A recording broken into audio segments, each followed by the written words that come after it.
Well, the founders were very clear about it, and the assumption went without saying that everybody can have a gun to go out hunting because everybody was a hunter. But they wanted to be explicit that individuals own guns because they never wanted to have the populace disarm. I think it was the lack of respect for the Second Amendment that contributed a whole lot to the disaster of 9/11. Because if individuals are responsible to defend themselves or their property, my guess is that if the government hadn't taken over security on the airlines, maybe the airlines would have said that a pilot could have kept a pistol up front and don't let anybody mess around. But unfortunately, before 9/11, they weren't allowed to have guns. They're still really not allowed.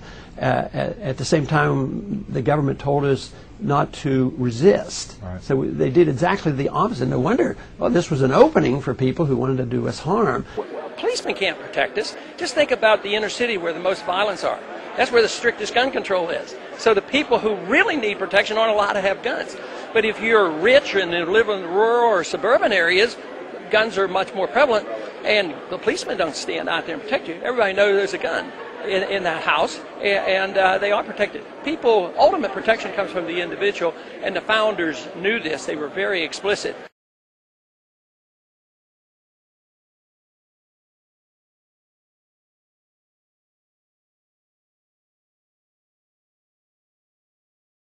With regards to the assault weapon ban in Massachusetts that we had come forward, which is an extension of the assault weapon ban, the Gun Owners Action League and pro-gun lobbyists came together to say, we want you to sign this because we have, as part of this bill, a number of relaxation features with regards to registration and certification for gun owners in Massachusetts. So the pro-gun lobby came together with the anti-gun lobby and fashioned a bill which both sides encouraged me to sign. I did sign.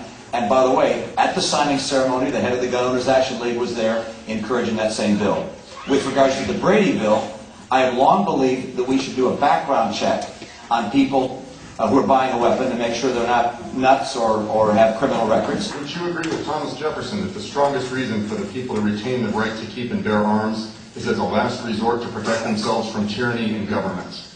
I don't know that that's highly relevant today. Ultimate protection comes from the individual, and the founders knew this. They were very explicit. But they also had this little thing. They were always concerned about a tyrannical government because they had to overthrow the British.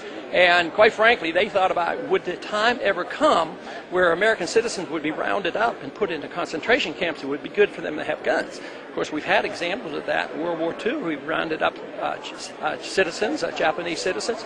And even today, we talk about the loss of habeas corpus and torture in secret prisons.